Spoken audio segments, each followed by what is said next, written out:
Good evening, race fans, and welcome along to the climax. It is the final round of the Low Fuel Motorsport Nitro Concepts Contender Series.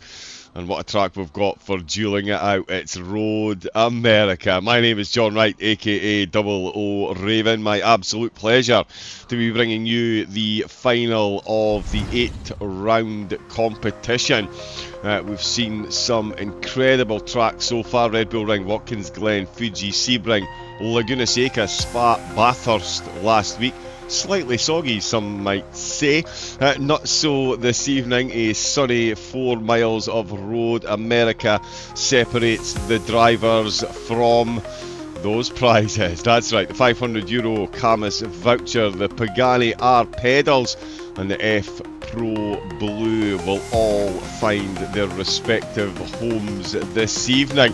That will be decided, of course, by the 60-minute race. We will be treated to the drivers in a 10-minute private qualifying session. They will be set 2 timed laps, and that will decide our starting grid. 1 mandatory pit stop, more than mandatory because of the fuel, as you can see there on the right hand side. The Fords with 67% of their fuel tank, the BMWs 63, Ferrari, which we will see featuring this evening, 64%, 66 for the McLaren and Merc, and 65 for the Chevy, 64 for the Porsche, and then again 65 for the Lamborghini. So massive difference, or not, sorry, not a huge difference in the sizes of the tanks, but certainly nowhere near enough to make it to the end of the race. So the drivers will of course come in for a stop. At the moment it could not be closer at the top of the table. Castrop and Haas separated by 6 points. That's only 2 positions, as we saw in the previous graphic. 150 points for the race winner, 147 for second place, 144 for third. And speaking of third, Vasquez and Taz Dalen both on 987 points after 7 rounds of racing. Does it get any closer than that? Vasquez could tonight get himself a slightly unwanted start. He could win. If he wins tonight, he will have the most race wins in the championship, and could still see only finishing in 3rd place because of the gap that he's got to Haas and Castrop. They two finish in the top 5. They will definitely finish ahead of Vasquez even if he wins.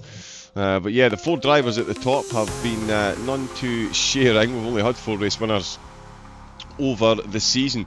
The drivers at the minute are out in qualifying. Let's just see if we can bring that up. And there is championship leader Eureka Castrop making his way around the 4 miles of Road America. Built back in 1950.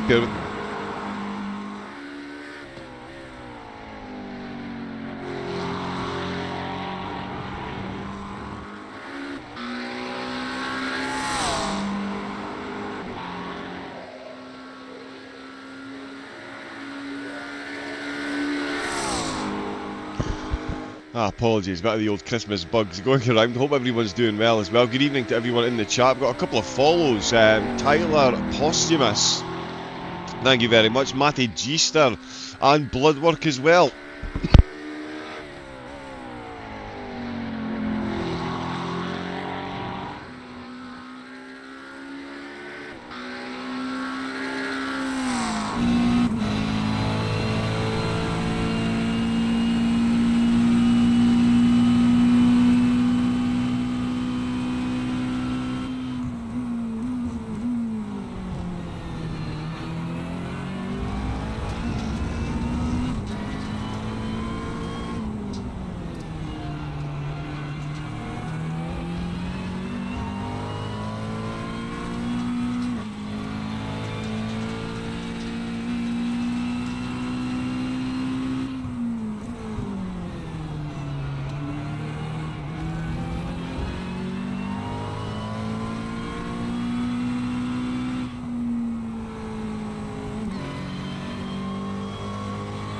Apologies once again.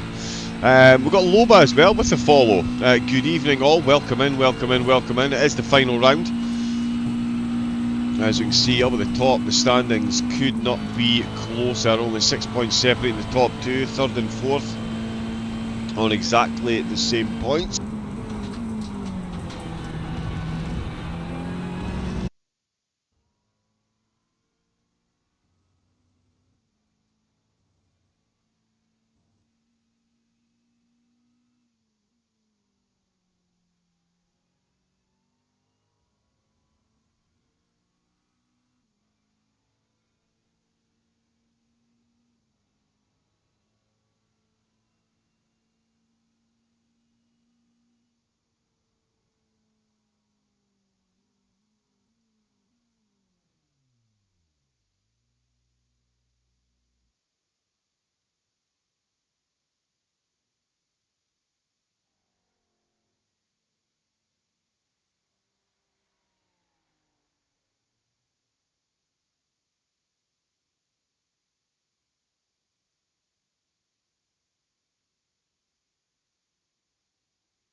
I seem to have switched the sound off as well.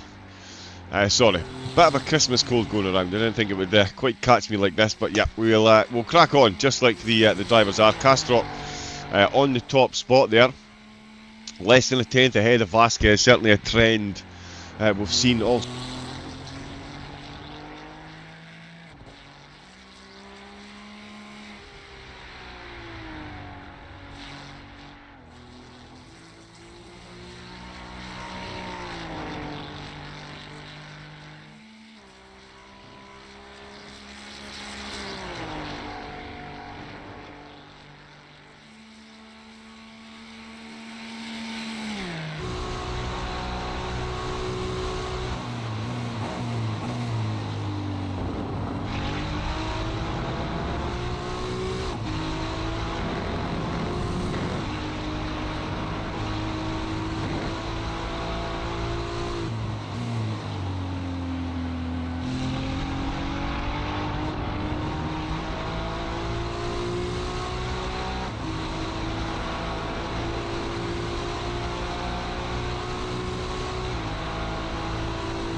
Oh, we are still live. My apologies once again. But yeah, we'll crack on. We've got the yeah. While I was having a little bit of a coughing fit there, we had Sven Ole Haas take the top spot. Just as about to say, the front row's always been close. Second and third row have done it as well, within half a tenth. Tasdalen and Vasquez, and Haas a tenth and a half ahead of championship leader Yuri Kastrop. So that is job one done for Haas. He is the driver who is 6 points behind the lead of the championship. And it is Kastrop who is ahead of him. There is a 3-point difference in the scoring at the top.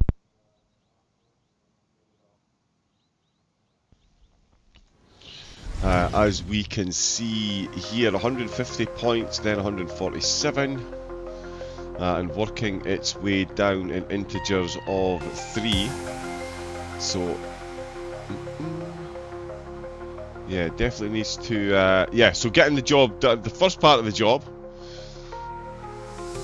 was getting himself on pole position, and there is confirmation of Sven-Ole Haas on the top spot, ahead of Kastrup. That's given him 3 points in his favour at the moment. Vasquez ahead of Tasdale and Eder, and Martins on row 3, Perhonen and Kasmiri on row 4, Manuel Seitz bringing up the rear there in 9th position. As we can see, massively diminished grid for the end of the season, but it is the top runners and riders, the drivers, as you would imagine, still very much in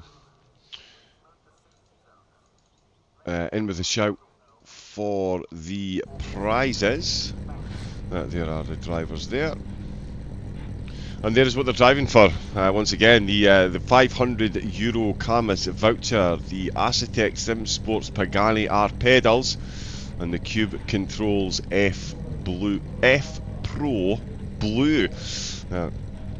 The two main protagonists, Haas and Kastrup, up at the top of the grid, but it is 4 miles of Road America, built back in 1950. I did start there a while ago, before I rudely interrupted myself. Of course, complete overhaul in 1955 to the track it is today. The only real change since then in 2003, when they added an extra chicane up on the kink for the Grand Prix motorcycle course.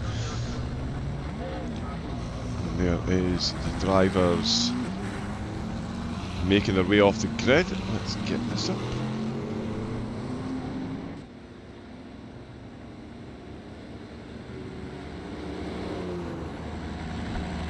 So one of the shortest starting laps that we've got. Oh no, sorry, they are going to do a full formation lap. Oh well, plenty of time for them to heat their tyres up. We can have a look at the track while they go through 1, 2 and 3. Of course, Moraine Sweep, one of the longest parts of the track. We'll definitely see some slipstreaming down this hill. Then all the way around 5, 6 and 7 to Hurry Downs. Probably onto the brake pedal. Turn 8, an absolute corker of a left-hander into Road America's very own carousel.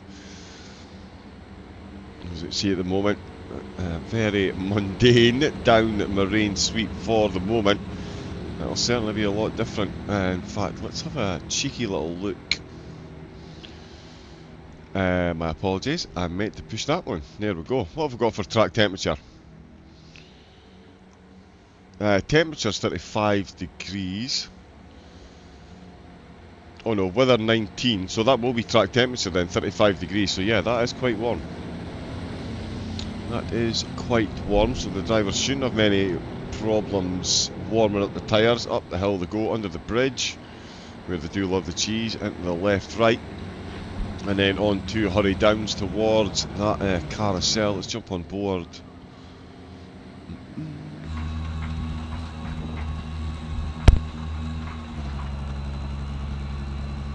Yeah, almost looks like part of Goodwood.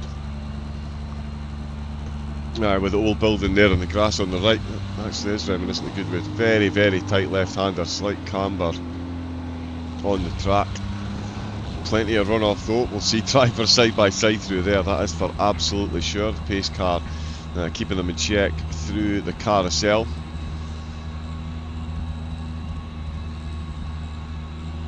Yeah, it may not have the same banking as the carousel at the Nordschleife, but it is just as dangerous if you get that wrong. That is a lot of gravel to make your way back across if you do happen to make a mistake there. And so easy to make a mistake, the drivers will be pushing to keep themselves ahead. And the pit stops as well. We've seen Vasquez come from 5th place with the uber undercut at Laguna Seca to bring home the race win. We saw Sven-Ole Haas bringing home a win as well at the expense of Kastrup. He pitted 1 lap after Kastrup did and came out ahead and went on to win the race. So yeah, starting positions, I've said it before and I'm sure I will say it again, qualifying is vanity. It's finishing position that is sanity, and with the pit stops to take into consideration and this diminished grid as well, the drivers feel like giving themselves a hot lapping session. Of course, they're going to, with a 60% fuel tank, they're going to have to come in. They're going to have to complete a few laps before they can fill up and get enough fuel to go to the end.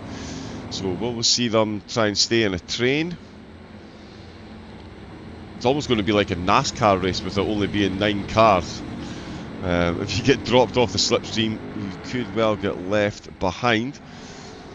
But here we go then, the pace car pulls in very, very close indeed. We're waiting on the lights for round number 8 of the Nitro Concepts Cup.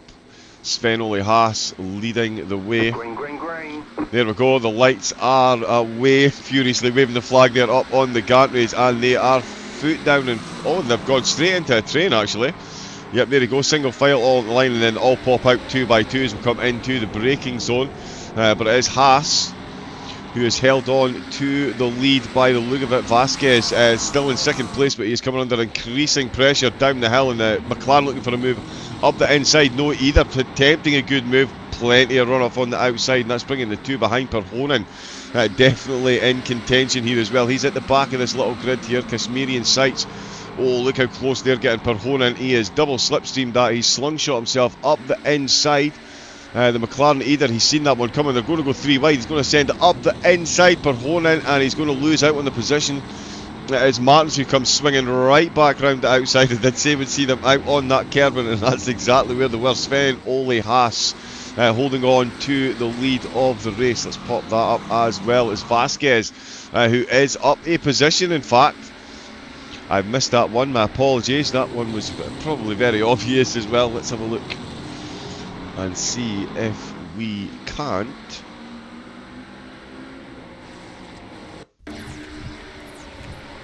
Oh, so it was right off the start line. Oh yeah, of course, I did watch that one and I got it the wrong way around, and it was, yeah, so it was Kastrup trying to come back at him. My attention was caught by the car behind, but yeah, Vasquez into turn number 1 gets himself up at the second place.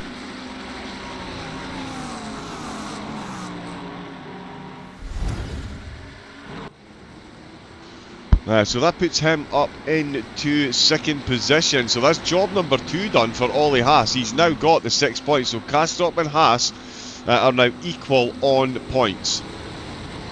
And Vasquez up into second place. Tasdalen in 4th place. So this will leave him in 4th in the championship and propel. Well, it'll keep Vasquez in 3rd actually, because it's not going to gain enough points. I don't think there's enough cars on track for Vasquez to gain enough points on the 2 ahead. All those 2 need to do is finish effectively. Pedro Martins,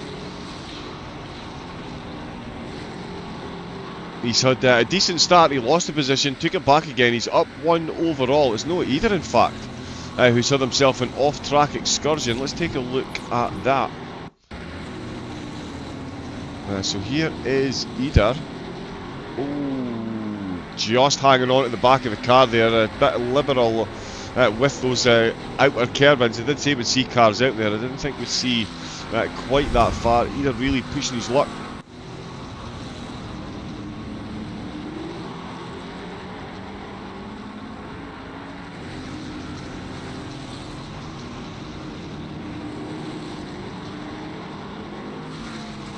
He's certainly had an up and down season. He's had plenty of overtakes so far in his races, and we'll be looking.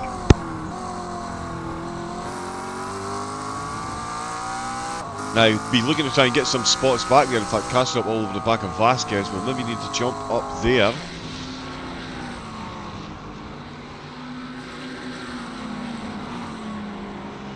He is very close. In fact, Vasquez and Kastrup, those 2 are ridiculously close at the minute. Oh, Sykes just putting a wheel off track there. Tasdalen half a second down.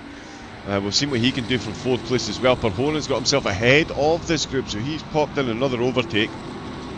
He's got himself ahead of Martins, who's back where he started, and he's now got Noah Eder all over the back of him, with Manuel Sykes not too far back.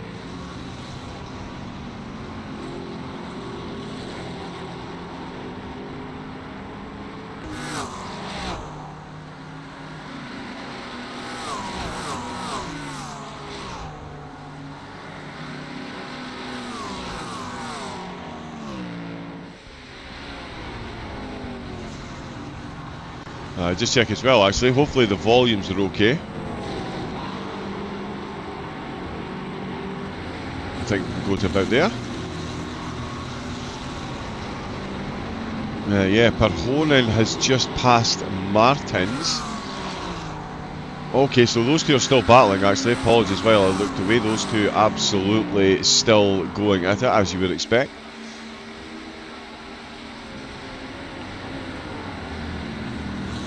Tyler Postumus, where are you from and what track is this? Oh, I'm from Scotland. Scotland, there we go, pronounce it, so enunciate it so that people can understand it. Yes, but I am from Scotland, Tyler, welcome in. Whereabouts are you from? Do you race yourself? And the track, it's Road America. Yeah, pretty much 1955. It was built 5 years prior, but it was the Elkhart Lake Street Circuit for 5 years. They did add Kimberley's Corner and things up in the top left, and that's where the track was headed towards before they changed it in 1955. But yeah, 4 miles long, so they won't be doing as many laps as they do, but they'll certainly be using the fuel as they have done previously. The top 3, as we can see, still streaking away with Tasdalen again, not too far behind. He's not exactly getting left behind here. He is just loitering with intent, I think it's safe to say.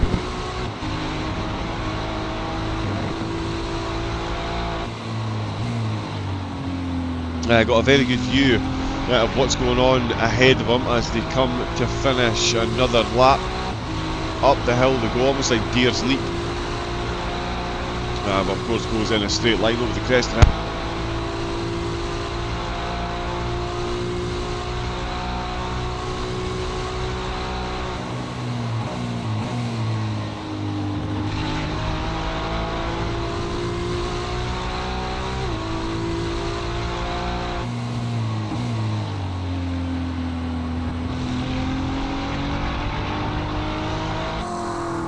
No, either. Still in the hunt as well, and in fact he's going to use some of that slipstream that I was talking about at the start of the broadcast. He's going to get a good tow down the hill. The McLaren, usually very good against the Ferrari in a straight line. He sends it up the inside. The defensive move was made by Martins, and no, either nails a very, very, very good overtake there.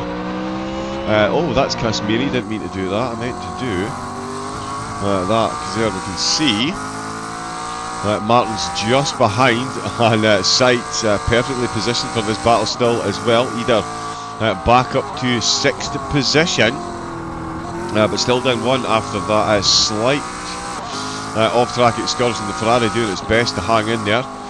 Lights on full blast as well. Safety at all times, clearly. Sven Ole Haas still only 0.6 of a gap between him and Vasquez, but it is enough to put him and Kastrop in 3rd on exactly the same points. It's all down to the pit stop now by the look of it, and the driver's consistency and concentration. Tasdalen in 4th position.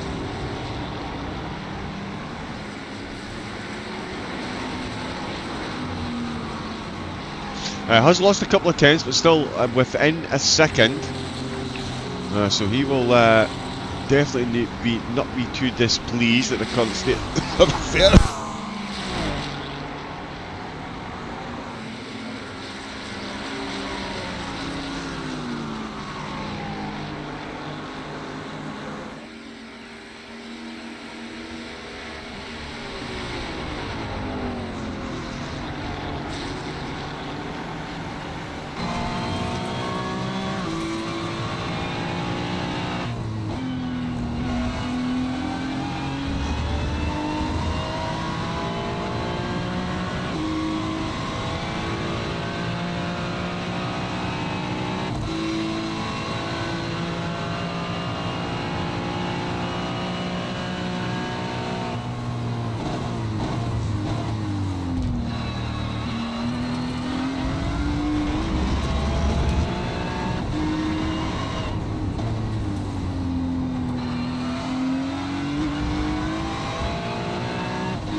Thank you very much for the follow, Alan Rask. Welcome into Low Fuel Motorsport.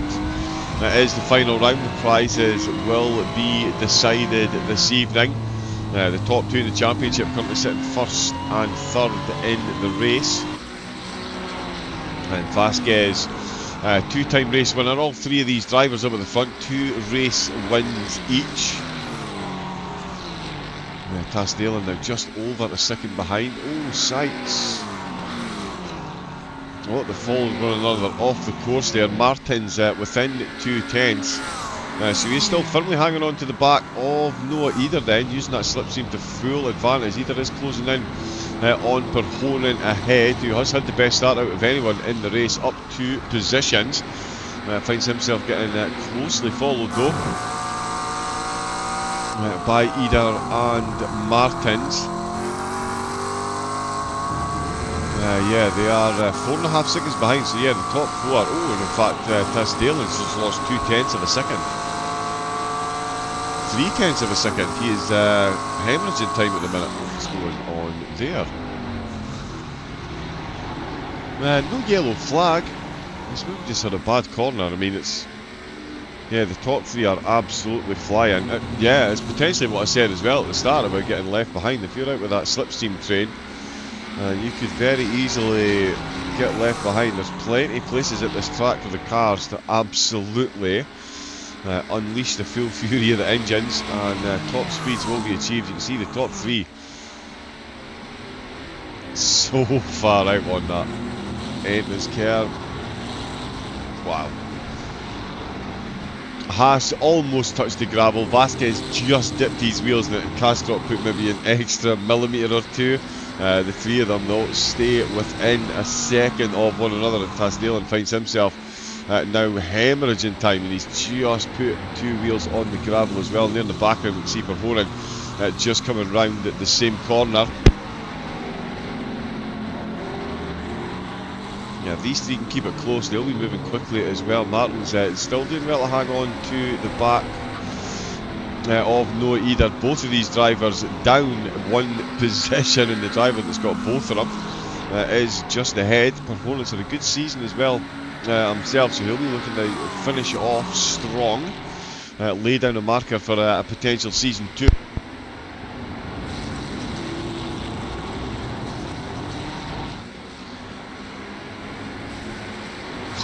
Ridiculously close between these drivers up at the front, as we've seen all season. The front 2 rows again separated by only 2 tenths of a second. Absolute frightening pace up at the front, and the consistency is not too bad. Again, we can see just how much the slipstream plays an effect around this course, with Tasdalen now 1.5 seconds down. So he was losing about 3/4 of a second a lap. It's now gone to 2 tenths of a second. It's a big difference. In fact, it could even be 3. Whereas the top 3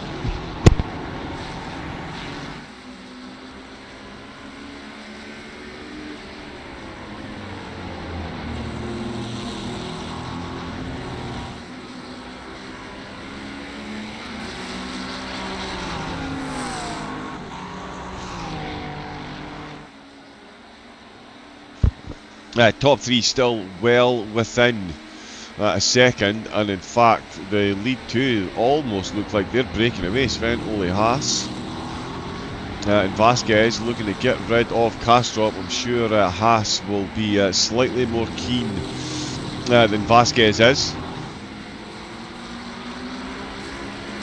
I'm sure if anything at this stage Sven Ole Haas is going to be looking to, you would expect him, or certainly a team strategy that could be employed would be for Haas to slow these 2 up, let Tasdalen get back involved. He does need that extra position on Castrop, so if he's going to bring home the top spot, he needs Castrop to finish in 4th. Any higher than that, and Castrop will...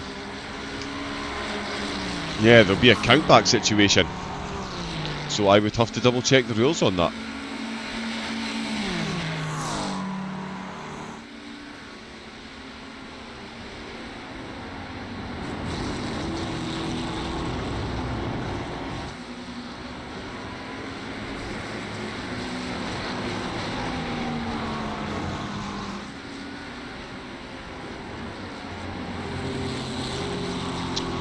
Yes, I will have to check on that, but that is interesting because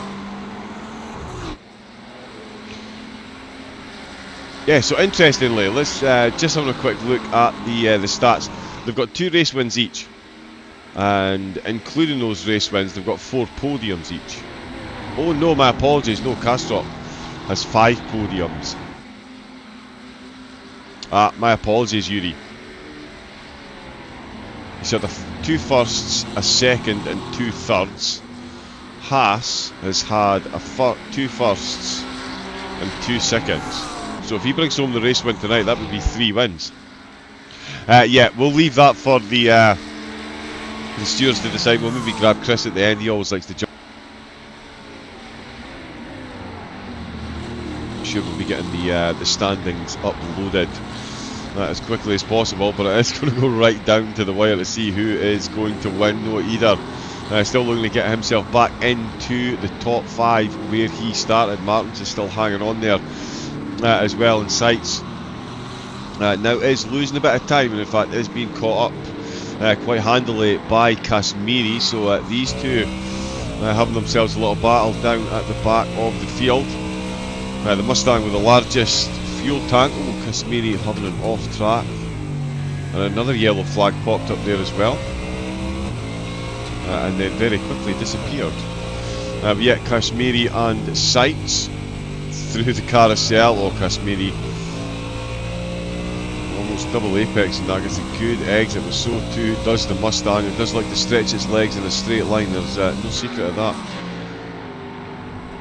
It does sound absolutely incredible as well, for being honest. Vasquez is an all-Ferrari front row. Sven Ole Haas took pole position. Vasquez took 2nd place into turn number 1, and it's been as you were. And that gap, again, just showing you the slipstream effect. And in the course like Road America, it's 4 miles long, and a lot of it is full flat out acceleration and a whole lot of top end speed. Tasdalen now 2.1 seconds down.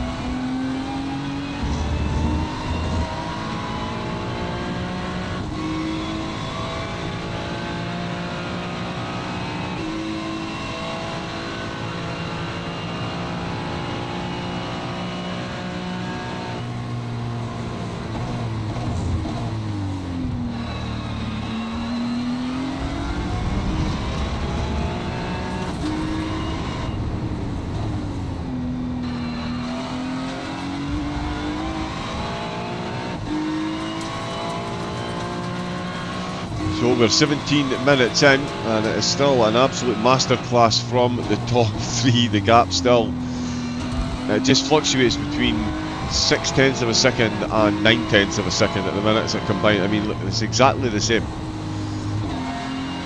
That is how precise these drivers. The gap between 1st and 2nd and 2nd and 3rd are fairly equilibrious through every stage. They fluctuate ever so slightly, but into every braking zone, out of every acceleration zone. And Kastrop, he's the one in the McLaren, so theoretically should be pretty nifty in a straight line against the 2 Ferraris, but the gap exactly the same as the head into the braking zone. And right out on the curb, you can see in the rear view mirror there, Kastrop absolutely following line. You'll occasionally see drivers go off. They're so intensely focused on the battle that one of them goes off, the other one follows them off, and it's very easy to say monkey see, monkey do.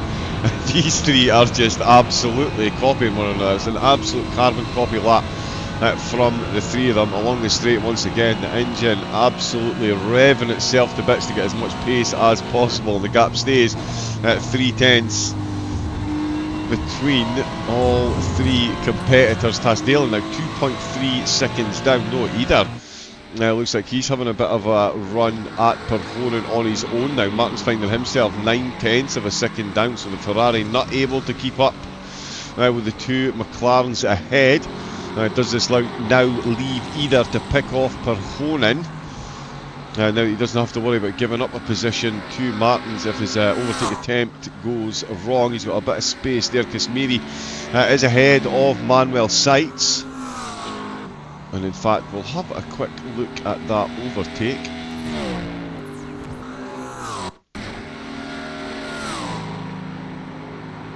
Oh yeah, the Mustang in the straight line popped out with the slipstream again. The straight line speed that the cars can get around here, round the outside, plenty of curve. Sights, as you would expect, not putting up too much of a battle. They've still got plenty of the race to go. There's a little hang on in there. And we've still got the all-important pit stops as well. So many of the races this season have been decided by the pit stop that this is in no way over for any of the drivers out on track. Kastrup is still...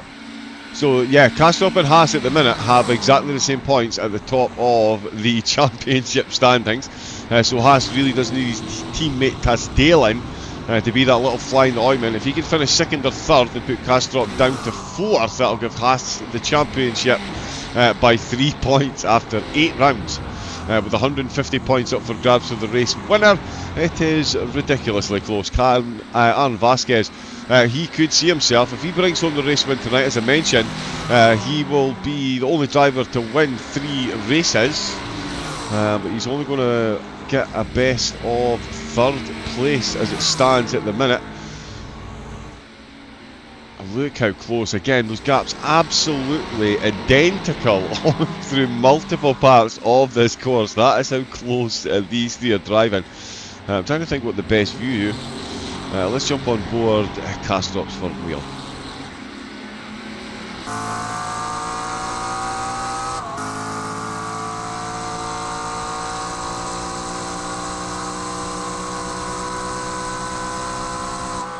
Sounds absolutely stunning. We do like these engines.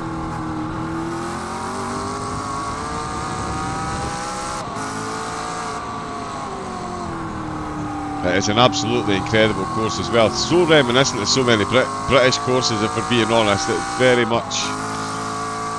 there's definitely hints of Snetterton and Brands Hatch in here, hidden apexes, and if this isn't Goodwood, I don't know what is.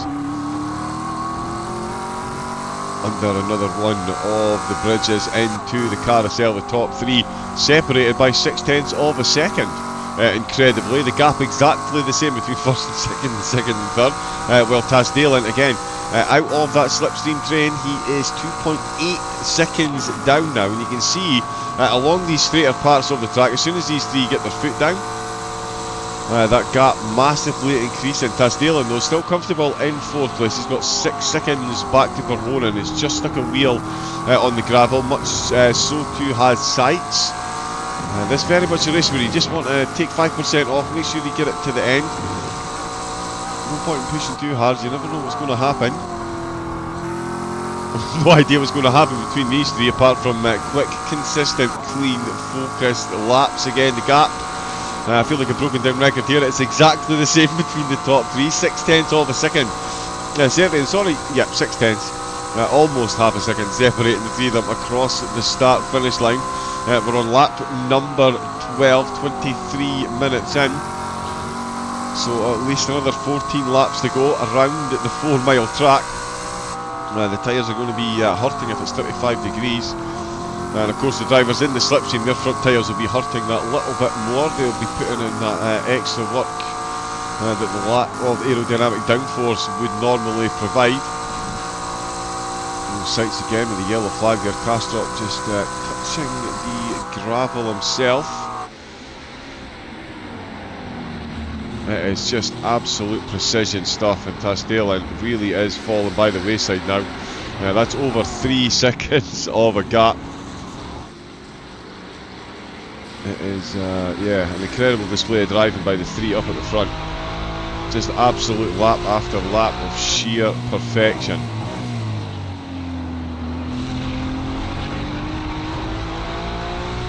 Yeah, I'd imagine if these 3 drivers, this is definitely highlight reel stuff. 12 laps nose to tail. Vasquez, of course, the only driver to gain in the top 3. Kastrup, the driver that lost that 2nd place in qualifying, to Vasquez into turn 1. Very good start by the Ferrari. Be interesting to know if Kastrop just didn't quite get it hooked up properly, or Vasquez just really did get it hooked up. Either way, they've stayed in exactly the same position since then. Still got the 9 drivers that started out on track. Sykes and Casimiri bringing up the rear at the moment. Martin's losing more time to either ahead, who's still hanging on to the back of Perhonen. Perhonen, the big gainer in the race, as we've mentioned. 2 positions he's made up since the start. Oh, Haas comes in for his pits. The race leader in for his pit stop. Here we go then. Vasquez stayed out. Quite clearly, so too has Kastrop. It is Tasdalen staying out as well, and Kastrop right on the back of Vasquez. He's been right on the back since the start of the race. Haas and Casimiri into the pits as well. I'm not sure why they would have that as a camera for there, but go. There's the car in the pit lane. Excellent. There is Sven Ole Haas, pit box number 1. Car raised up onto his jacks. It's a 4-mile track, and it is a relatively short pit lane. Oh, Kastrop again within a tenth, and in fact that is getting very close indeed. The McLaren in a straight line. Is it going to get it done? Not quite. Is he going to try and get it up the inside? He is not quite quick enough. Vasquez are wringing the neck out of those Ferrari tyres once again. Now, we've seen undercuts work in this championship, and we've seen undercuts fail in this championship. So we'll see what's happening. There is Haas coming out the pits. Casimiri is still in there. And yeah, he has got no cars ahead of him. I'm going to check and see if I can get some more times on that. It'll be interesting to see if there's any drop off in his lap time now that he's on his own. Right, Vasquez and Kastrop still out on track. We'll see if they answer straight away. Tasdalen, Haas's teammate, has stayed out, and he's now 3.3 seconds, so still losing time. Perhonen in 4th. He's just managing to fend off Noah Eder at the minute. In fact, that gap has extended slightly. Sykes up the 2 positions thanks to the 2 drivers coming into the pits. That's a lot of grass that's just been thrown up there, but no yellow flags.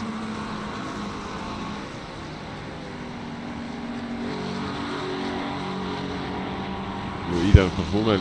And Vasquez has come into the pits, and Kastrop has stayed out.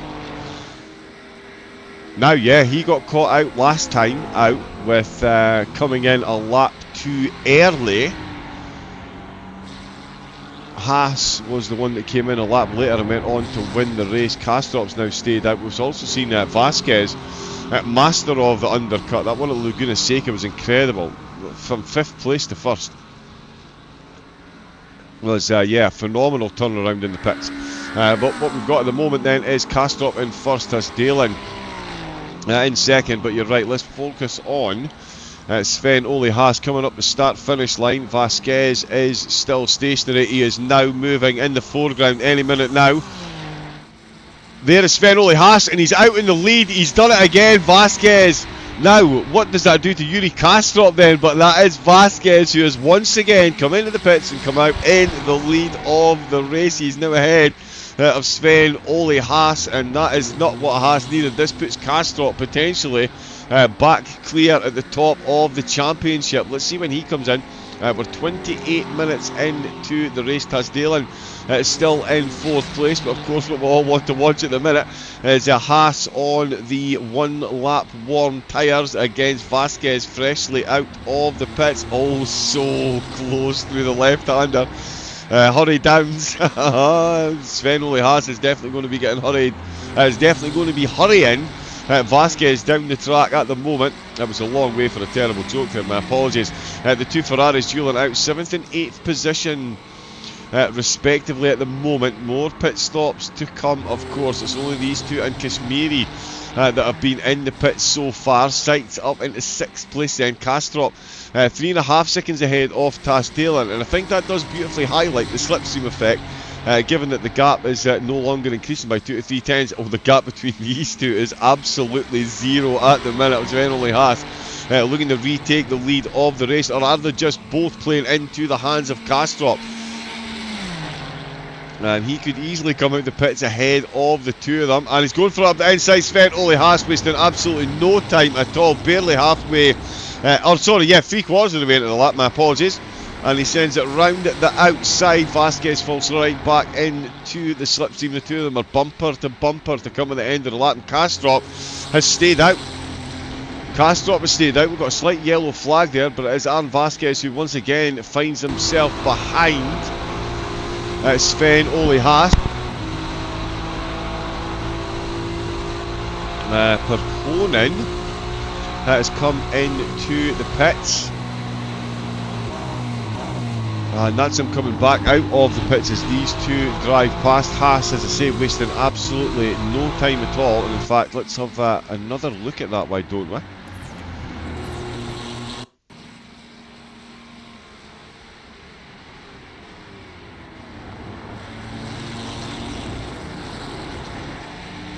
Oh, a bit late on the camera there, but yeah, very good move.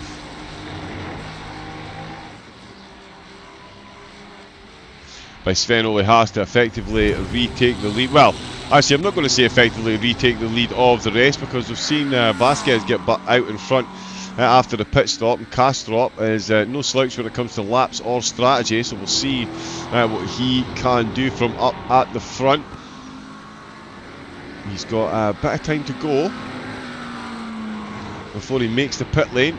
Vasquez still hanging on to the back of Haas as he did in the first stint of the race. They've now got 31 minutes.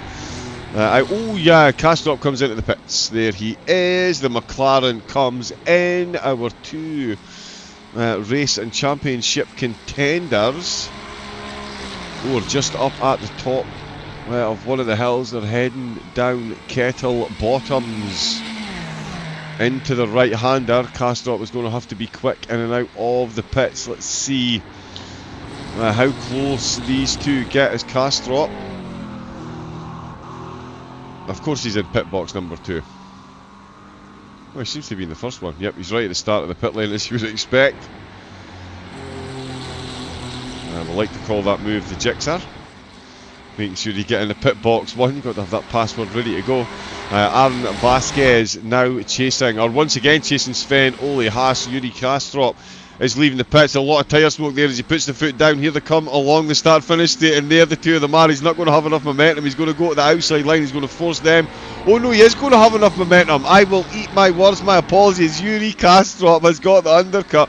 He's now on the cold tyres, and we've got Vasquez, who could be ready to pounce here for second place. Sven Ole Haas now finds himself behind Yuri Kastrup, and Kastrup was no slouch at the strategy or the racing, and he's back out the pits in front. He was out-strategised last week. Sven Ole Haas got his pit stop absolutely bang on. Is he going to go for it in the same corner? He's not going to get close enough. Yuri Kastrup then in the lead of the race. That lead at the top now extended, so until the pit stop he was all square at the top of championship with the car directly behind him. He is now 9 points ahead. Yep, 9 points ahead. Wow, so yeah, while Haas needs to try and get the race win, he also needs to try and get Vasquez past Kastrup as well. And then it'll go to a count back, and then goodness only knows. Oh, they've almost made contact as they're trying to make a move up the inside. I'm stumbling over my words hugely here as we get some action out on track. Oh, we've got a yellow flag from Martins, who is behind. Oh, both drivers there, all three drivers, sorry, getting their tyres out on the gravel. And once again, the top three in the race are separated by only 3/10 of a second, and that's combined. That's not each. That's 3/10 of a second combined. They've managed to half the average gap since coming out of the pits. That is quite the incredible show, and Kastrup comes out of the pits in the lead. Sights Eder and Tasdalen still to take their pit stop. Let's see what Tasdalen can do. He was dropping a bit behind. If he pulls out, he could pull out a minor miracle here. Although I do think it'll be a big ask to make back that almost 4 seconds through one pit stop. But stranger things have happened in this championship so far. It is round number 8 of the Low Fuel Motorsport Nitro Concepts Contender Series Season 1. and it is right down to the wire as to who is going to win this. Eureka Kastrop at the minute is firmly in the driving seat, but we've seen the talent on display so far this season, so nothing can be taken for granted, and I'm absolutely sure Yuri is taking nothing for granted at the minute. Head down, full concentration, because Sven Ole Haas led for the entirety of the first stint, took pole position by a tenth and a half, and led the race for 28 laps. He came into the pits. He was then beaten out of the pits by Vasquez. Quickly got that overtake done. Kastrop stayed out. Sights with a yellow flag. He is still running though. Good to see. All 9 drivers still out on track now. Where are they? They're coming down the hill. Wow, so he is not going to be too far behind. Oh, and that is Vasquez running right off track. Let's have a look at this one. Full commitment. Down the hill. Let's get a bit of... Oh, right out on that grass here. Does well to hang on to the back of the car. But hang on to it, he does.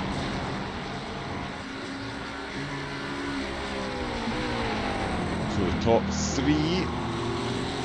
3 within half a second. There is no either coming out the pits. Sainz coming into the pits as well. Their fuel tanks will have been on the bare minimum. And what almost looks like a bobsled team. They're so close along that start-finish line. Castellan not even going to be in the hunt here. Oh no, he is. Well, there you go. I will eat my words once again. So yeah, he's turned around just over a second. If you can get those tyres in the hunt, is this what Sven Ole Haas is needing? They've got 24 minutes to work their team magic. So yeah, we can have a tell you what, let's bring up the standings. There we go. So yeah, that'll save me stumbling over my words, trying to over-explain it. But yeah, Kastrop and Haas, as you can see, separated by 6 points up at the top. There's a 3-point difference between first and second, and then 3 points again from second to third. So for Haas to win the championship, he needs to win the race and have Kastrop finish in 4th position. Hence the furious radio request to Tasdale. Let's see if you can get caught up here. But at the moment, it's all in the hands of Kastrop. A solid season. It's been a tough one for the race wins as well. 4 drivers sharing the 7 wins so far. Kastrop makes it 3 tonight, and he will be taking home the F Pro Blue steering wheel.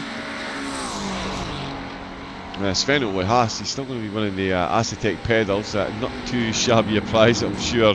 The championship win will be just as important. Oh, we've got another follow as well. Laxu, welcome in. Thank you very much for the follow. Welcome to Low Fuel Motorsport. And we're here for the final round of Season 1 and Stint 1. Stint 2, reminiscent of the first stint. The top 3 pulling away from Tasdalen there in 4th, but the order is very much changed. Kastrop in first, Haas in 2nd, Vasquez in 3rd.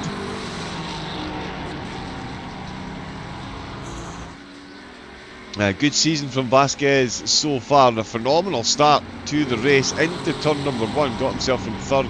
Up into 2nd, got himself out of the pits in 1st, but now finds himself in 3rd place. He's got 22 minutes left to work his magic against the drivers ahead, and it is going to have to be something pretty magic, but we know that he's definitely capable.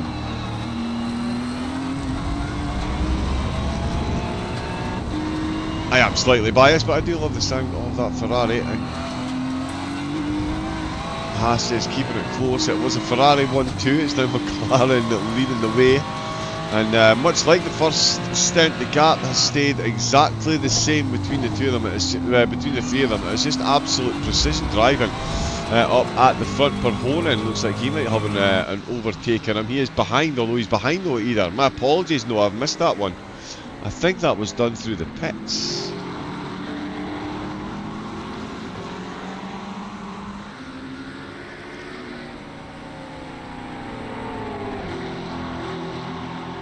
Okay, yeah,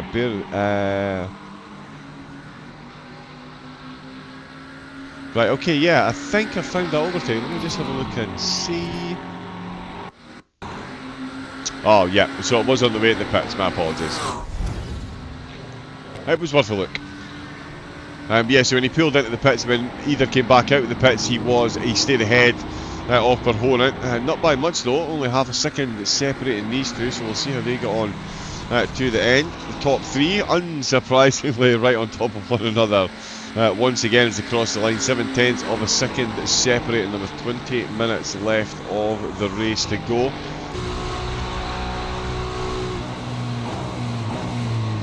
And if I will see, nope, let's just stick back. Yeah, some absolutely precision stuff. Yeah, we'll jump on board there. I'm just going to, yeah, if you are watching, make sure you stay well hydrated. I just need to grab a quick glass of water, my apologies, 2 seconds.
Still very much as you were up at the front.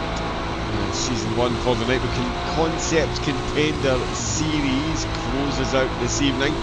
8 incredible rounds so far. That's taken us right round the globe, the Red Bull round, a couple of trips to America, Suzuka in there as well, of course. Hopefully we'll get to see a Season 2. Incredible prizes up for grabs as well. The top 3 in the hunt for those prizes, the top 3 in the race at the moment, as you would expect. A lot of a flash in the yellow flag there as the the top 2 have a little tickle of the grass and gravel along the side. Still exactly the same gap up at the front. Throws that Ferrari right out onto the entrance curb. Castro kicking up some gravel himself. So close there. Vasquez under braking, gets right under the rear spoiler of Haas. This is a different equation now for Haas, and certainly a different equation for Kastrup in the lead. That is a decent gap that he's got there now, actually. 7/10 of a second. One slight mistake there by Haas, and that has given Kastrup the breakaway, and it's really given Vasquez a run, and Vasquez trying to put it around the outside of the car itself there, not quite got the grip or the acceleration to do so. But you'll certainly come looking as he goes, thinks about going up the inside, not quite close enough, and it's incredible because they are separated by only 1/10 of a second. Haas and Vasquez then dueling out as Kastrup disappears into the distance as far as we've seen so far this race. It's now a second between first and second. There's been less than a second separating these three for the entirety of the race so far. Haas not quite getting it done through turn number 8, and he now finds himself under all kinds of pressure. And Vasquez Came out the pits in first, now finds himself in third. Is second place suddenly on the cards. Not only that, Tasdalen has suddenly closed right in. He's back to within 2.3 seconds. We could be in for a grandstand finish here between the teammates. Sven Ole Haas going full defensive as Kastrup tries to disappear off into the distance, keeping that gap at 1 second. Haas and Vasquez keeping the gap at 1/10 of a second. Oh, the two Ferraris now getting left behind by the Maka with Tasdalen looking to try and catch up. Vasquez still on that rear spoiler.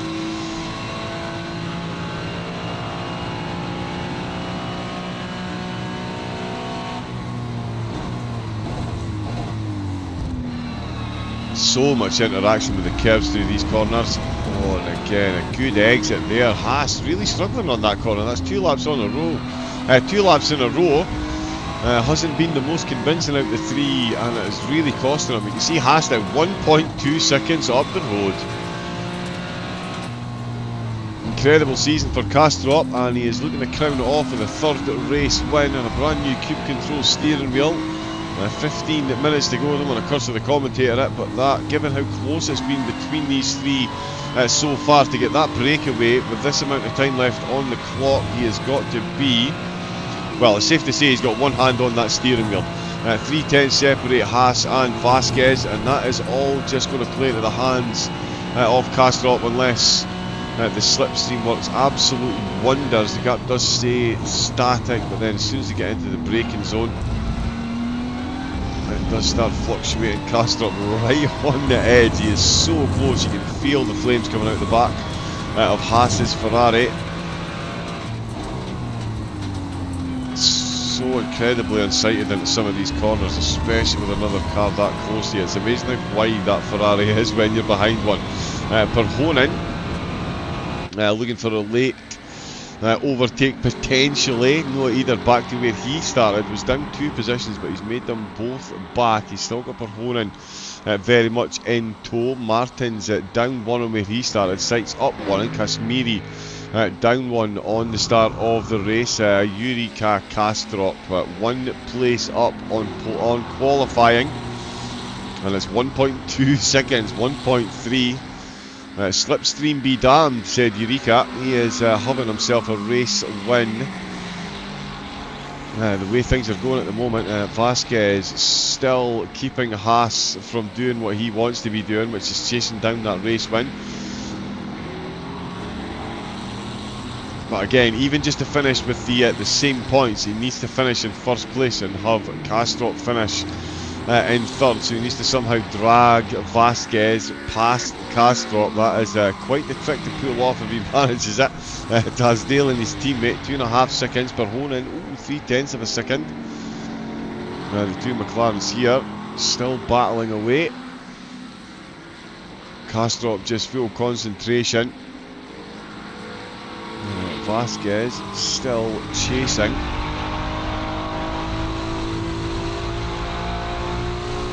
We head under the bridges once again. 9 cars have started, 9 have finished. So yeah, a bit of a diminished grid for the last race of the season, unsurprisingly. The top 4 absolutely showed up. The €500 Camus voucher, the Acitec Sim Sport Pagani pedals, and the Cube Controls F-Pro Blue steering wheel. I do trip over that quite a few times.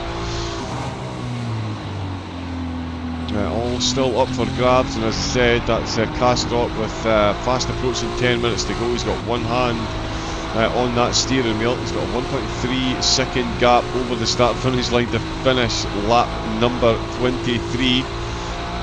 And Vasquez, absolutely no let up for Sven Ole Haas. Getting so close.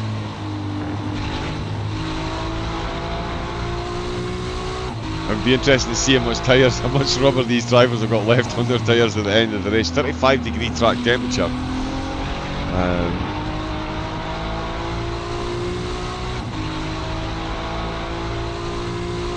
I'm sure there is a way to see that, but we'll leave it alone. But yeah, 35-degree track temperature when the race started.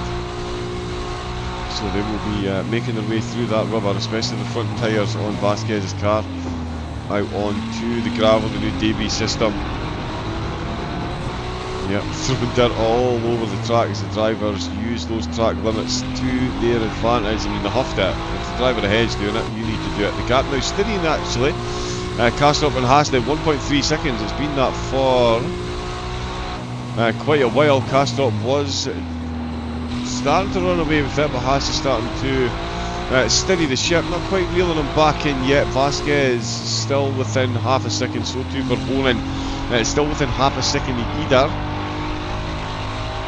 That would put him up to, he was at one point up to on where he started. Still at 4/10 of a second. In fact, the gap between second and third almost identical to fifth and sixth, although it's just gone slightly over half a second for Verhoeven. That's what we need.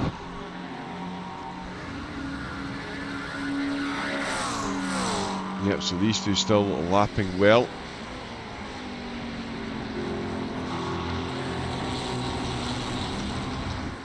And Kastrop still absolutely nailing it, as you would expect. Another lap completed for our championship leader. And it's a lead that is going to extend to 9 points if it stays like this. It could get even bigger actually if Vasquez does manage to get the overtake on Sven Ole Haas. Anything is possible in the closing stages, although just as I make that summation, we see the gap 7/10 then. Wow.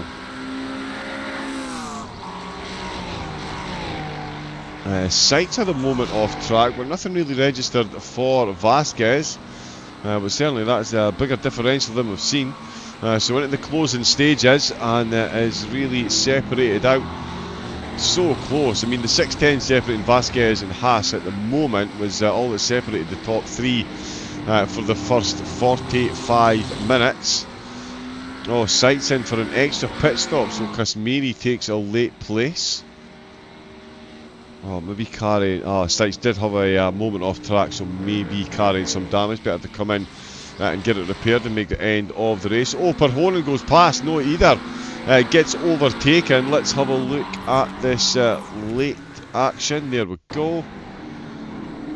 Oh, bit of a wiggle for either. The tyres giving way right at the end of the race, and that is Verhoeven's patience paying off. And that is back to 2 up on where he started. That's not a bad haul for Verhoeven if he can hang on to this one. Kastrop looking to hang on. 8 minutes left to go. Around the 4 mile course, he's got 1.2 seconds back to Haas, who's got 8/10 of a second back to Vasquez now. Tasdalen is matching pace with the drivers ahead.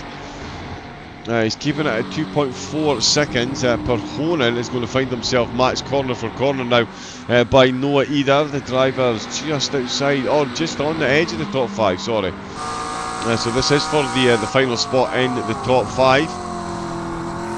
Eder started there. Verhoeven has made his way there. Eder, I'm sure, will be more than keen to make his way back into the top 5 with only 7 minutes left to go. So another lap completed for these two as well. Martins, Kasmiri and Sykes still bringing up 7th, 8th and 9th. And we can see those gaps starting to spread out at the top. That's over a second.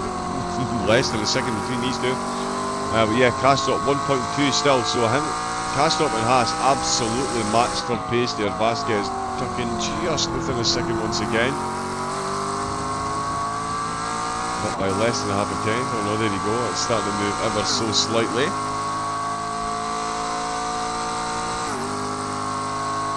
There is Sykes back out of the pit, so a lengthy pit stop. So yeah, I think that was for damage. Good to see that he's going to finish. See where Eder and Verhoeven will finish for the final round. There is Sven Ole Haas.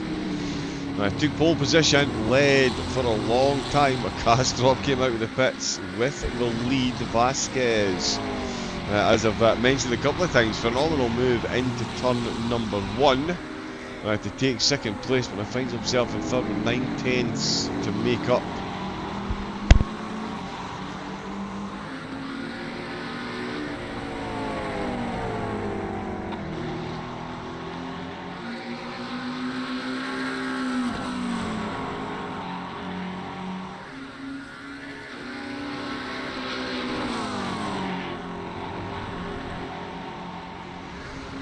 Yeah, so these two are looking to match what the top three did in the opening stint. We'll see if there is any changing in positions. We'll catch up on replays if there is.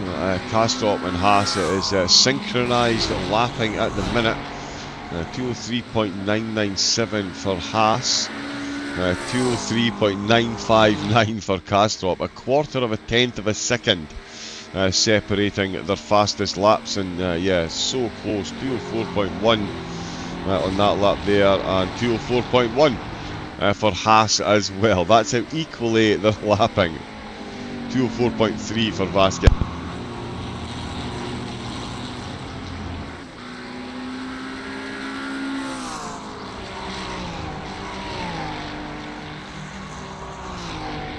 So yeah, absolutely inseparable. What have we got? 5 minutes left to go. The Low Fuel Motorsport Nitro Concepts Contender Series Season 1 hurtling to an end. Hopefully see a Season 2. Loads and loads and loads of racing on every game on the Low Fuel Motorsport website. So make sure you get over there and get yourself involved. Thank you to everyone that's given us a follow this evening as well. Schwar. With a follow there as well. Make sure you follow the German and Spanish channels as well. All the languages catered for. The Endurance Series on Sunday as well. Although that's just finished. Final round. But yeah, plenty more racing to come here at Low Fuel Motorsport. We've had 9 drivers make their way to the end of the season. The top 3. Unsurprisingly, all here in the hunt for the prizes. Vasquez and Tisdalen started tonight on the same points to finish in 3rd place in the championship. So at the minute, Vasquez, he's done what he needed to do first of all, which was finish ahead of Tisdalen. So at the minute, he is looking to bring home the €500 Camus voucher. I'm sure the championship and the race win just as appealing. But yeah, Vasquez at the minute, as I say, yeah, 987 points apiece for himself and Tisdalen. He's obviously got this one at the moment. Still got a few laps to go though. But yeah, Sven Ole has started this one 6 points behind Kastrup. He managed to, well, thanks to Vasquez, he managed to level out that gap and get them both on the same points with a 6 point difference. Leading the race, but out of the pits, Eureka Kastrup, race win number 3. This will be 6th trip on to the podium. He finished 6th place at Laguna Seca.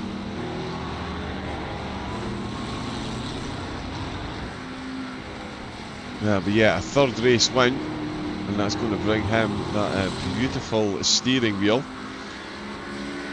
Oh, slight yellow flag there, but everyone is running fine. I'm anxiously watching the yellow flags. These drivers, as you can see, there's a lot of gravel and grass getting kicked up there by Vasquez. The drivers just absolutely going for it at all times. The lap times certainly not tumbling too much.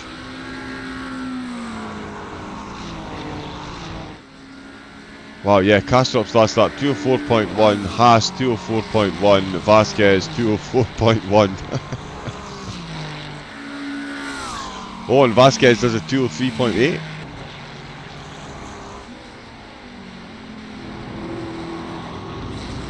Yeah, so Vasquez has got the fastest lap of the race. Wow.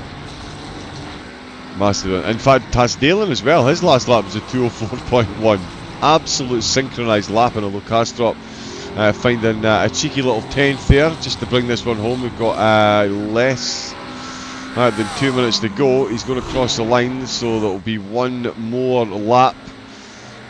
28 in the bag, 29 is going to see us finish. That is the white flag waving to signify the last lap, and Kastrup with a 1.3 second gap is looking good to bring home a 3rd race win and the championship win as well, with Haas in 2nd place. An absolute valiant effort over the season, did everything right in qualifying and just got out strategized by Kastrup. Every single racer in the top 4 has managed to bring home phenomenal results after their pit stops. Kastrop, Haas and Vasquez all bringing home race wins. Castellan gaining a podium out of his pit strategies in a couple of races as well. So it does prove, goes to show you really do need to be the full package to win championships. It's fine. It's all fine and well bringing home those pole positions in qualifying, but unless you can race consistently and get your strategy on point, your pit stops, as Noah either goes for it on their final lap up the inside. We've seen a few overtakes around this corner and up the hill. It is going to be Noah either back into 5th position. Perhonen go straight back for it again, right on the curves on the inside. They're going to go side by side on the exit. It's going to be Perhonen that's going to take the position back, but no, either still going to be in the hunt on the inside line. He's got him right up on the outside. No quarter given nor asked in the final lap, and it's going to be Perhonen that keeps his car in front. Are we going to see a cutback? No, we're not. Beautiful move by Perhonen. He goes defensive into the carousel, and that is very nicely done by Perhonen. Up 2 positions then into the top 5. No, either not got long to try and take that spot back as the top 4.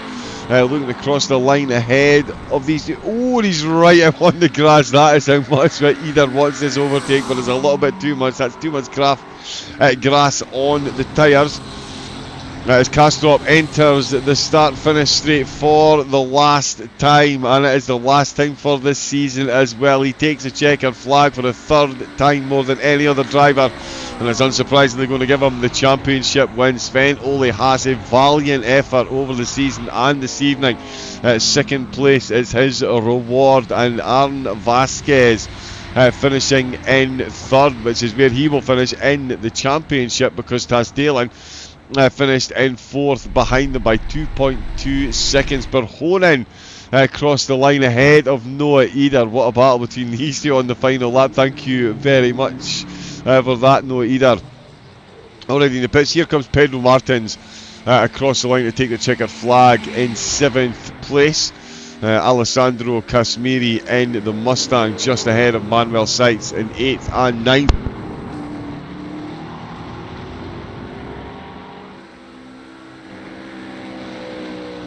2 pit stops for Seitz, but he's still going to finish the race with Casmiri just behind. Kastrop, I think he has left the service, so what we can do... Yeah, there we go. Let's pop him back on screen until we get the results. So huge congratulations to Kastrop, and as I say, that will give him the championship win. An absolutely flawless race. I don't know what that is, so we'll get rid of that. Yeah, certainly nothing going to be decided in the stewards room given how clean what a race that was up at the front, and Kastrop bringing home a well-deserved race and championship win. So close up at the top. 4 drivers sharing the 7 wins up until this evening. Kastrop making it 3.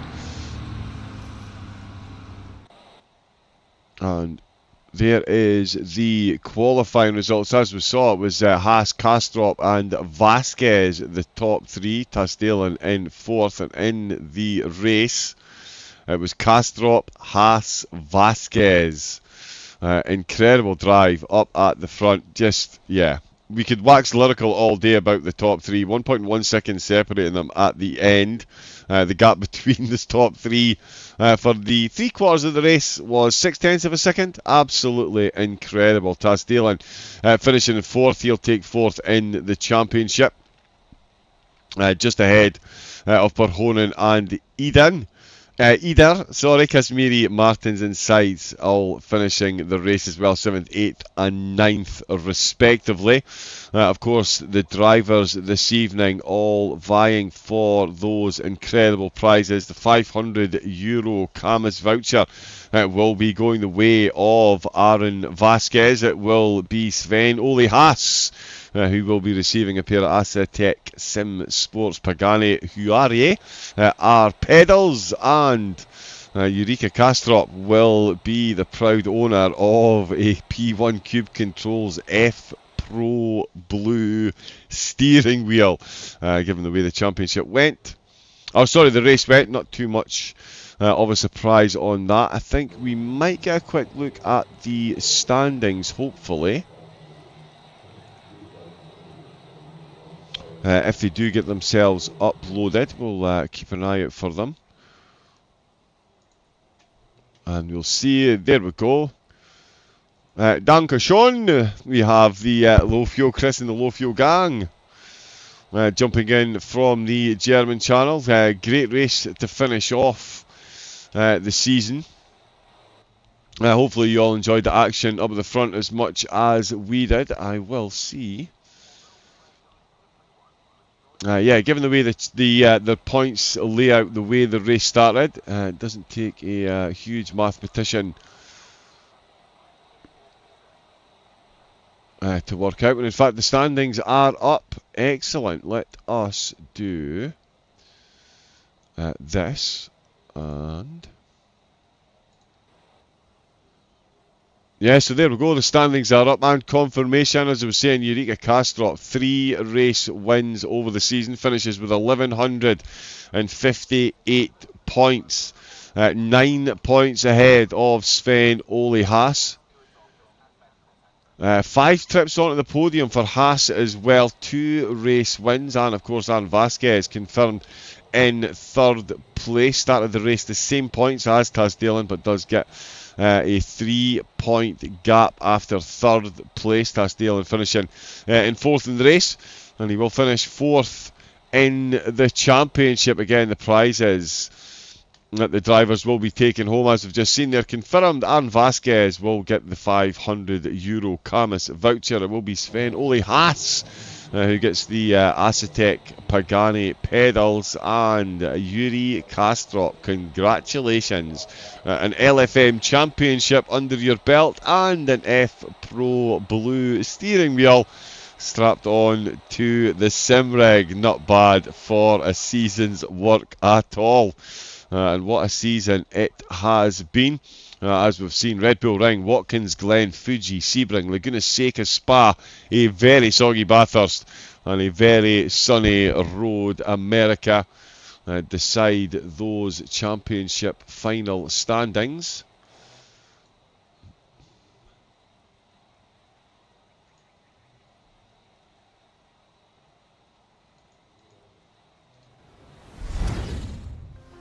There we go, apologies. Let's just make that one work. Race control scoring has ended. And there we go, thank you very much, Race Control. Thank you to everyone that has joined us for... Oh, Yuri is there for interviewing. My apologies. Let me... We haven't had anyone in, but yeah, phenomenal to have Yuri in. Where... So if I jump in there...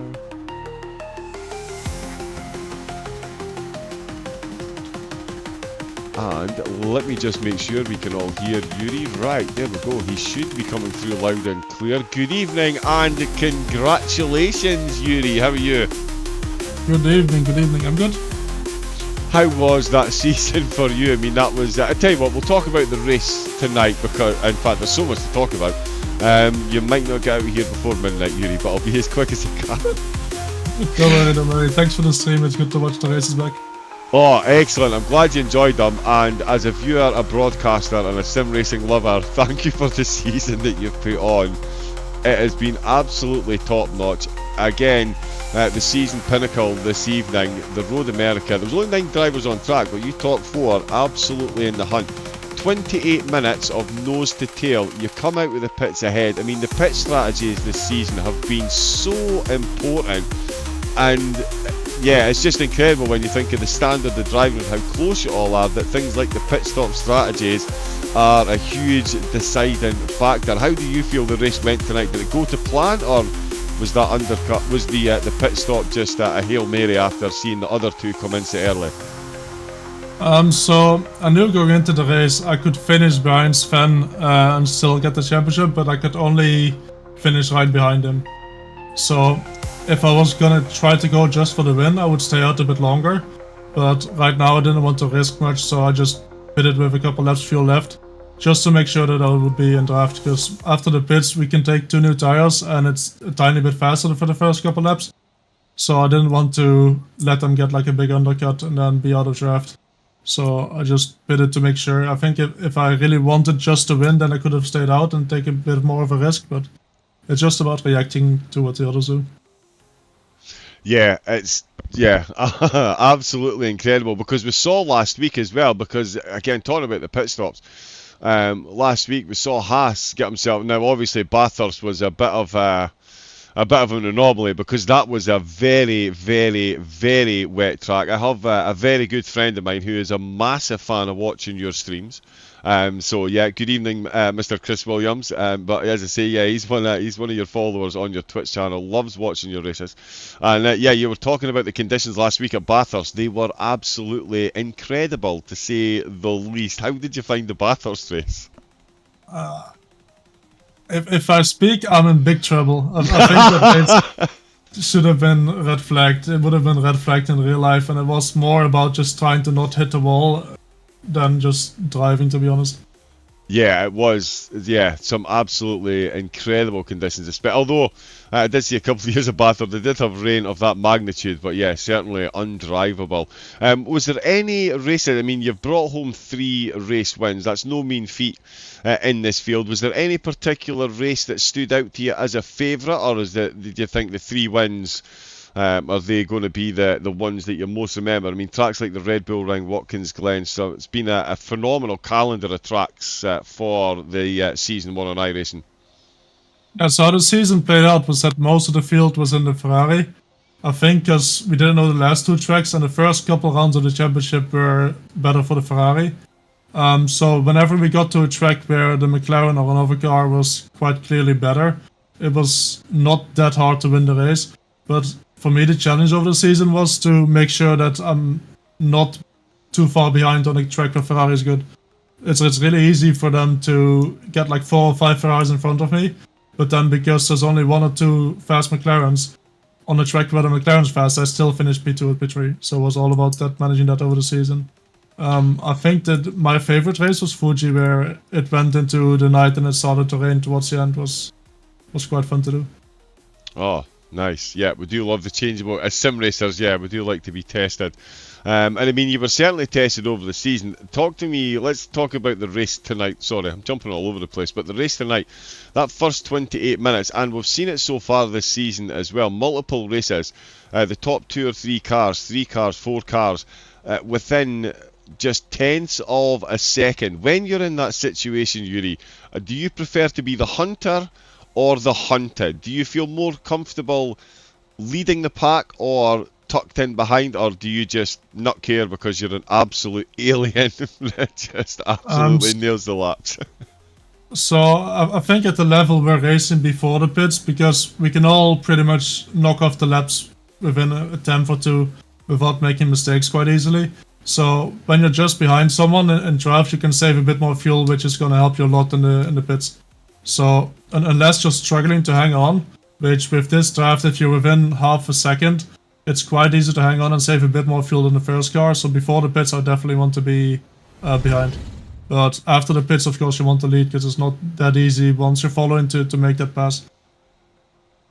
Yeah, as you say, I mean, you talk about some courses where it's quite difficult to make overtakes, but as you just alluded to there, given how close, I mean, some of the qualifying times, we're talking about the racing, some of the qualifying times, I think tonight was one of the few occasions where there was more than a tenth separating first and second, and it was a tenth and a half.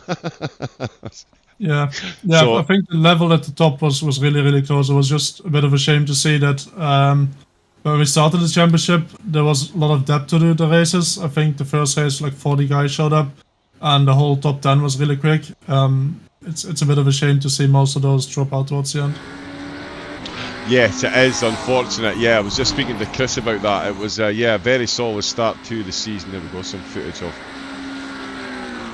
Yuri taking the checkered flag once again. But yeah, it would have been good to see a lot more cars make it to the end. The Bathurst in the wet certainly seems to have put quite a few of the drivers off. That was quite the race. But yeah, so not bad, Yuri. Coming into the race, when you looked at coming into the season, sorry, how did you see your chances of winning?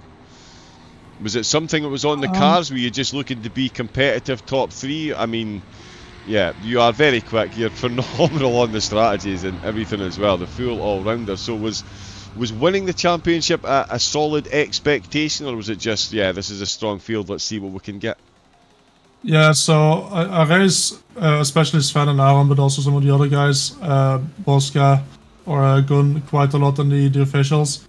So I know that they're really quick. So it's just fun to come in and get to race them over a championship. Have some fun on the stream as well. So my goal was to come in, just be competitive. Going like offset of the car, I think helped me in the end. Yeah, it's just going in. I was expecting to be fighting for some races. I wanted to win Sebring, I had to win Sebring, because I drove that a lot in the officials. The McLaren was really good there, so that was the only real goal I set for myself. I needed to win Sebring, I don't care about the rest. But then, yeah, the rest ended up working quite well. At the start of the season, I was just hoping for top 3 maybe, but the way these points work, it's all about staying out of trouble. And I think Aaron over the season was maybe even the quickest, but he got into a couple incidents which really cost him at the end. Yeah, and the 11th place as well, because yeah, again, we're talking about the strategies. At Laguna Seca, Vasquez made up 5 places and got himself up at the top. How many times this season would you say you've managed to stick to your strategy? I know that seems like a random question, but given the way we've seen the undercut work, 1 lap more or 1 lap less than your competitor, you could find yourself dropping or gaining massive positions. So were you able to stick to your race strategies week after week, or was there a lot of reacting going on over the season? No, basically whenever you're in a draft train you have to react. One of the biggest strong points of the McLaren is the fuel.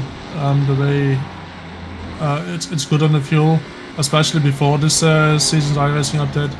It got nerfed a little bit. So for me, the strategy in most races was try to stick with the Ferraris in the first stint, and then normally I could go one lap and a bit longer, and then try to jump them in the pits and hold on to position. So that was normally the strategy, but it always changes a bit depending on how the race is going. Yeah, as a wise man once said, no battle plan survives first contact with the enemy, and yeah, very true. Oh my goodness, I did have a question. The update. How did you find the update? Because it was quite a big update. We've got the debris system, the new tyres as well. I've heard, I've certainly heard a lot of positive things about the new tyres. How did you guys find it during? I mean, mid-season, you get a brand new set of tyres on the car. How much of a difference did it make, and have you found it positive or negative? I don't think the GT3 tyres changed, but the only GT3 car that changed was the McLaren. So I needed to change my setups a bit. They took away a bit of fuel usage, or they added a bit of fuel usage, they made it a bit worse on the fuel. So it took a bit of adjusting in the last couple of rounds. The gravel, especially at Spa, was quite something, because it was right the day after the update. We weren't really used to it yet. And then in a couple corners there was a lot of gravel on the road, so that took some adapting. Was quite fun to kind of experiment with. Nice, yeah. Sounds like a mostly positive experience. We'll love to hear it. Well, yeah, Yuri, I think I will let you go and celebrate. Congratulations on the championship win, and of course, that incredible prize for first place, the the Cube Controls F Pro Blue steering wheel. That's not a bad piece of kit, Yuri. No, it's nice, because I'm currently running a bit older Cube rim, so it's nice to get like a newer version of it. Nice, get yourself a nice upgrade. And of course, you do stream as well, don't you? What is your channel, Yuri? It's just my name, so twitch.tv/YuriCustom. There we go. So make sure you go over there and get involved. Maybe even pick yourself up a few tips. And again, I know a few friends of mine, Chris Williams and the gang, massive fans of watching you race. Yeah, an impressive talent, and look forward to seeing you out on track again, Yuri. Again, congratulations, and look forward to seeing you again. Alright, appreciate it. Thanks for the interview, and shout out to Chris Williams for watching my streams. Yes, thank you very much, Yuri. You're absolute legend. Love it. Thank you very much. Alright, have a nice evening. There we go then. Yuri Kastrop, winner of the Nitro Concepts Contender Series Season 1. And what a season it has been. Pit stop strategies, overtakes the whole shooting match right through the whole series. Finally decided by 9 points in the favour of Yuri. Sven Ole Hasten second, and Aaron Vasquez, as we can see, finishing in 3rd place. I think that is all we have time for this evening. Again, thank you to everyone that's joined in and watched the races so far. Thank you to everyone. I've had some more follows as well. Randy Savage, oh yeah! Lawrence, Marco Mendes, thank you all very much for the follow. And Daniel Cruz as well, thank you for the follow. Thank you to Lowfield Motorsport for getting me involved as well. My name has been John Wright, double O Raven on Twitch as well. Make sure you follow Yuri, and make sure you get yourself involved in the Lowfield Motorsport racing extravaganza that is available on the website. We are going to go and raid Ben-tastic. He's a fantastic streamer, so make sure you stay around for that. Until next time, stay safe, take it easy, and have a great rest of your night. Good night.